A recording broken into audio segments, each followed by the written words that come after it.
on average, one young Western Australian takes their life every week.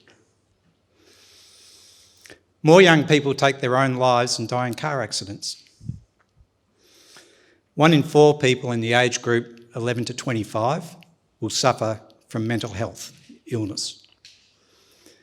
50% of those will have had their first experience by the time they're 15. Scary stuff, isn't it? We've already spoken about COVID. Macquarie University did a survey and came up with the number that those challenges to the young people that we go to help were going to rise by 18% over that first year of COVID. Suicide still remains the greatest life taker in Australia, and it's also the most preventable disease in Australia. So what I'm here to talk about is Youth Focus and the Hawaiian Ride for Youth. And thank you for Denver, he's just cut my talk short by about 7 minutes. But really what I wanted to talk about was the genesis of the ride, and to put that into the context of,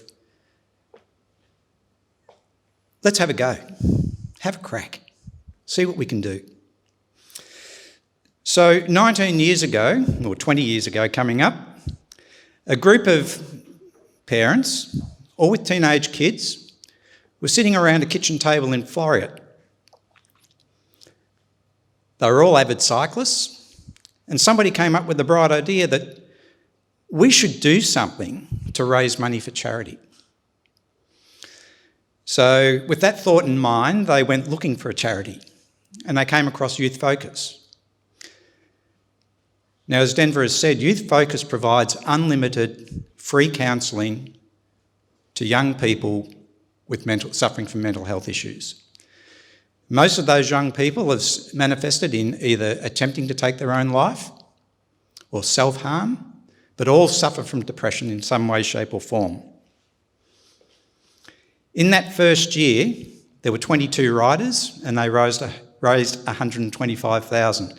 But if you look at that time, 19 years ago, that was a lot of money, a lot of money. So the ride itself, it came from that genesis in Floreat. It's grown. Over the years, it's got as many as 180 riders. Last year, as ride chair, I had the unfortunate instance of having to cancel the ride a week from the riders heading down to Albany. After that committee meeting, I sat in my car and howled my eyes out for an hour. I couldn't believe what I'd done to those people, the riders. I couldn't believe what I'd done to the kids. We raised just under $2 million without doing the ride. So what got me included in the ride, or how did it come about? I've got 6 grown-up children, aged between 23 and 37, who have all come through those teenage years pretty well balanced. No real issues for me and my wife. I've got a glorious granddaughter. I also have a brother who took his own life. One of my daughters was going out with this young guy at one stage, and he was at our place one night and he said, "Dad's going to come and pick me up." I didn't know at that time that his dad was one of the organisers of the Hawaiian Ride for Youth. So I've opened the front door when it's knocked and this guy's there, first time I've seen him. And he goes, "How you going, Fiery?" A nickname that's stuck with me ever since, never been called Fiery in my life. "I'm Mickey G. Zach says you've got a bike, you're doing the Hawaiian Ride for Youth next year." And I stood at the door and I blah, blah, blah, blah, blah. What are you talking about? I'd not heard of the ride. I'd not heard of Youth Focus at that time. And he said, "You're doing it." So I did it. I thought, I'll do it once, tick the box. I've done 11. In my time as chair, I spent a lot of time focusing on a number of areas. And one was our values and our vision. And one of our core values and one of the vision that we drive towards is reducing the stigma of youth mental illness. And the way we've seen that manifest itself, in my mind at least, is that 3 or 4 years ago, we would have 1,500 to maybe 2,000 young people present themselves to Youth Focus looking for assistance. Over the last 2 years, that's been as high as 6,000 people. I'm not saying the problem's getting any worse.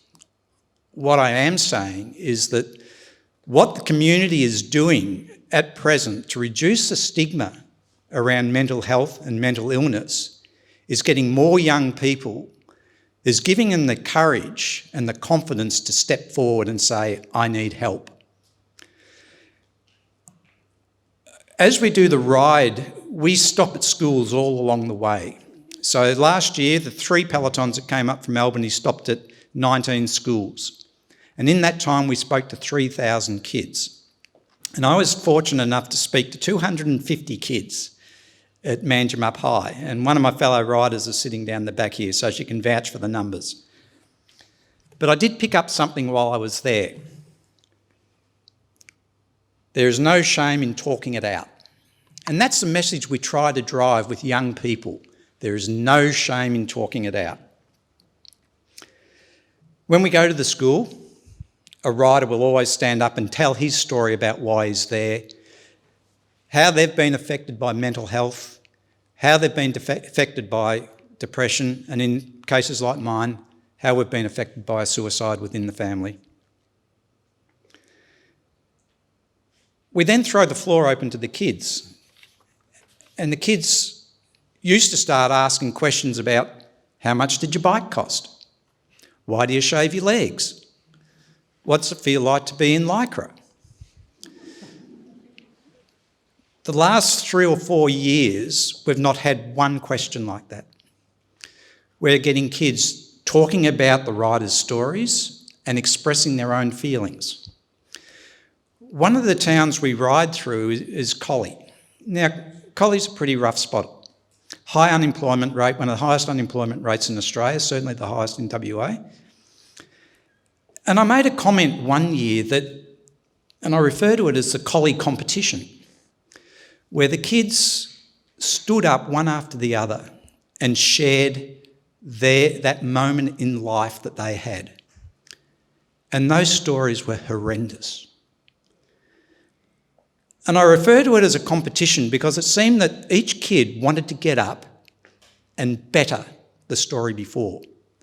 But you knew that every one of these stories was real and everyone was coming from the heart. And the one that sticks in my mind most of all was there was a young Asian boy there and he just stood up and said, I've been at the school for 3 years and there's not been one day where I haven't been bullied. And he sat down. I thought, geez, that was brave. You know, year 9s and 10s, 14-year-old boys, 15-year-old boys and girls standing up and sharing themselves like that, knowing that they're probably going to be bullied again tomorrow, but maybe standing up, changing that. As Denver said, I also pushed towards a drive to change the culture of the ride. It started out very much as a Western suburbs ride. People from Cottesloe, Florida, all that type of stuff. It did have a bit about it about this is something serious. If you're a bike rider, you've got to do the ride for youth, even if you only do it once. So in changing the culture, we've got away from that tick the box. Riders are only there because they want to be there. They want to help. They want to help the community. But there's also been a real push for gender balance. We're not there, but we're getting more women riding. We're getting more young people riding. We've even had ex-clients of Youth Focus do the ride. We've got more families doing the ride. I think we had 6 families this year doing the ride. One of my daughters has done the ride with me. Her partner did it with me this year. So we're changing that whole thing. And it's really great to see young people getting involved to help young people. And that's what it's all about. We're here to drive change in our community. And that change is to reduce the stigma of mental health, mental illness. We're never going to remove it. The problem is always going to be there. And again, I can remember a conversation with a guy called Chris Harris, who was a chief clinician at Youth Focus at the time. And I said, gee, Chris, wouldn't it be great if your job and my role were made redundant? We were no longer needed. It's not going to happen. We talk about inclusion. We talk about diversity. This year we had a guy that was written up in the newspapers. We referred to him as Junior. He was also referred to as Peddling Pete. He was 79 and did the ride for the first time and raised $32,000 by himself. So for me, what are the take-home messages? Well, we hear from a lot of people, I'd like to do something, but I don't know where to start. I'd like to do something, but gee, it's too hard. I won't bother. Well, I just say, look at the Hawaiian Ride for Youth. From humble beginnings, raising $125,000 to raising $27 million over 19 years. All of which goes directly to help those people, the people we're trying to support. The riders pay to do the ride. So all of that money goes directly to counselling. I'll just have a slight shot here. The ride provides more money and funding for youth counselling than the government does. So when we sit down, and try to support whatever it is, whether it's youth mental health, another disability, just inclusion in the community, we can sometimes get carried away with what we're doing. It's easy to let that spirit of doing something good take over and you lose sight of what it's really there for. So my closing messages would be to remember three things. Everyone we're working with to support have their own strengths and their own ways of dealing with things. Listen to their stories. Don't prejudge. Don't make assumptions. They're all individuals. When trying to help somebody, make them feel safe and comfortable. People want to be welcomed and respected. Respect is just so much. And don't tell people you're trying to help what they need. Ask them what they want. So thank you.